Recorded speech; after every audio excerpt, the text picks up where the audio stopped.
যারা প্রোডাকশন ওয়ারেন্টভুক্ত ছিলেন তাদেরকে এবং সাথে আরও অতিরিক্ত দুজনকে, মোট 8 জন পুলিশ অফিসারকে, ইনক্লুডিং সাবেক IGP Chowdhury Abdul Al Mamun, বরখাস্তকৃত major general Ziaul Hasan সহ মোট 8 জন পুলিশ কর্মকর্তাকে এখানে উপস্থিত করা হয়েছিল।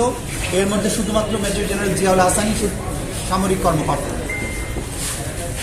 তাদেরকে 27-10 তারিখে এই ট্রাইব্যুনাল থেকে গ্রেপ্তারি পরোয়ানা এবং প্রোডাকশন ওয়ারেন্ট দুটো আদেশ আলাদা আলাদাভাবে হয়েছিল। তার প্রেক্ষিতে তাদের গ্রেপ্তার করে আজকে আদালতে উপস্থিত করা হয়। আজকে আদালতে উপস্থিত করার পরে এই 8 জন ব্যক্তির ব্যাপারে তদন্ত সংস্থার কাছে প্রাপ্ত যে সমস্ত তথ্য উপাত্ত এসেছে সেগুলো আমরা আদালতের সামনে উপস্থাপন করেছি। চৌধুরী আব্দুল আল মামুন সাহেব জুলাই আগস্টের সময় বাংলাদেশের পুলিশের মহাপরিদর্শক হিসাবে ছিলেন, পুলিশ বাহিনীর সুপ্রিম কমান্ডার ছিলেন। তার নেতৃত্বে গোটা বাংলাদেশের 56,000 বর্গমাইল জুড়ে নিরস্ত্র নিরীহ ছাত্র জনতার উপরে নির্বিচার গুলিবর্ষণ করে প্রায় 2 সহস্রাধিক ছাত্রকে হত্যা এবং 25 সহস্রাধিক মানুষকে আহত এবং পঙ্গু করা বা চিরস্থায়ীভাবে দৃষ্টিশক্তি হারানো বা অঙ্গহানি করার মতো অপরাধ তারা সংগঠিত করেছেন।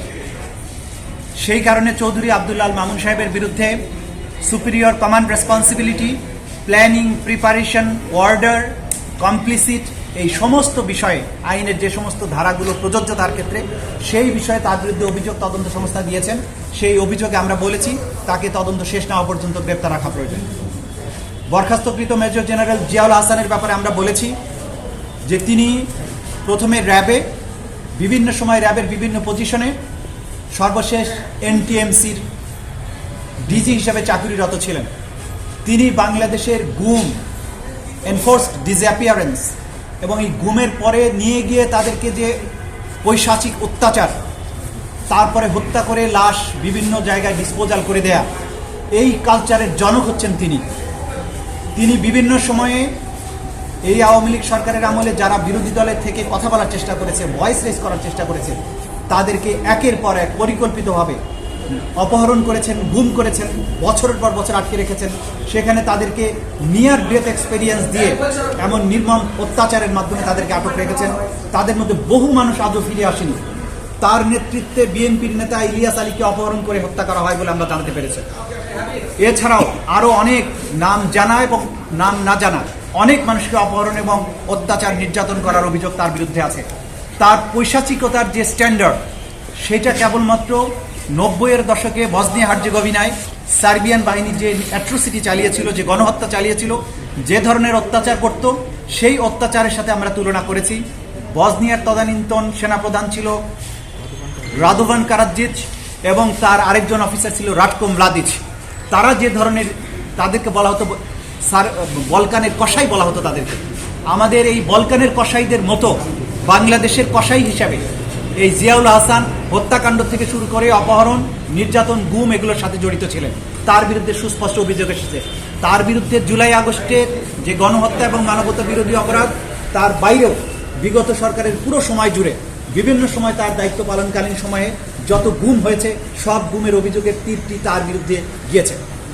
এর বাইরে যাত্রাবাড়ি থানার একজন অফিসার ছিল, যে যাত্রাবাড়িতে কয়েকশো ছেলেকে গুলি করে হত্যা করা হয়েছে নির্মমভাবে এবং সরকার পতনের পরও মানুষ হত্যা করা হয়েছে। সেই থানার যে ওসি আবুল হাসান, তার কথা আমরা বলেছি।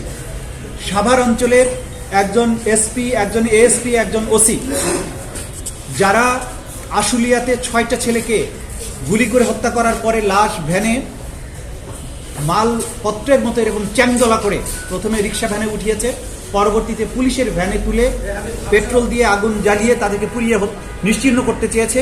তারা যে অপরাধগুলো করেছে এগুলো শয়তানও করতে ভয় পাবে। প্রত্যেকটা অফিসারের ব্যাপারে সুনির্দিষ্ট যে সমস্ত অভিযোগ ছিল সেগুলো আমরা সুনির্দিষ্টভাবে তুলে ধরেছি এবং আমরা আদালতকে অবহিত করেছি যে আমরা এই সমস্ত এভিডেন্স যা পাচ্ছি সেগুলো কালেক্ট করে আমাদের তদন্ত সংস্থা বিচারের উপযোগী করে আন্তর্জাতিক স্ট্যান্ডার্ড ফলো করে সমস্ত ডিজিটাল এভিডেন্স, লাইভ এভিডেন্স এমনভাবে আমরা আদালতের সামনে প্লেস করব ক্রিস্টাল ক্লিয়ারভাবে অপরাধীরা জানতে পারবে তাদের কি অপরাধ ছিল। গোটা বাংলাদেশ, গোটা দুনিয়া দেখবে এই বিচারটা স্বচ্ছ এবং ফেয়ার হয়েছে। সেই ধরনের এভিডেন্স প্রিপেয়ার করার জন্য আমাদের যুক্তিসঙ্গত সময় দরকার। আমরা 2 মাস চেয়েছিলাম, আদালত 1 মাস সময় দিয়েছেন এবং পরবর্তীতে কত তারিখ, 19শে ডিসেম্বর এই মামলার পরবর্তী তারিখ নির্ধারণ করেছে। ওসি মাজার আদালতে কান্নায় ভেঙে পড়েছিলেন, কি কারণে এটা হলো? কেন কান্নায় ভেঙে পড়েছেন তাকে জিজ্ঞাসা করুন। গুলশানের ওসি ছিলেন উনি, আপনি সাভার করার আমরা পরে ক্লিয়ার উনি- করেছি, ক্লিয়ার করেছি এটা গুলশানের ছিলেন এবং গুলশানে তার নেতৃত্বে কতগুলো হত্যাকাণ্ড হয়েছে আমি নাম ধরে ধরে বলেছি। আরও হত্যাকাণ্ডের বিবরণ আসছে। তিনি যে কান্নায় ভেঙে পড়ে বলছেন যে উনি নির্দোষ ছিলেন, সেটা তিনি না।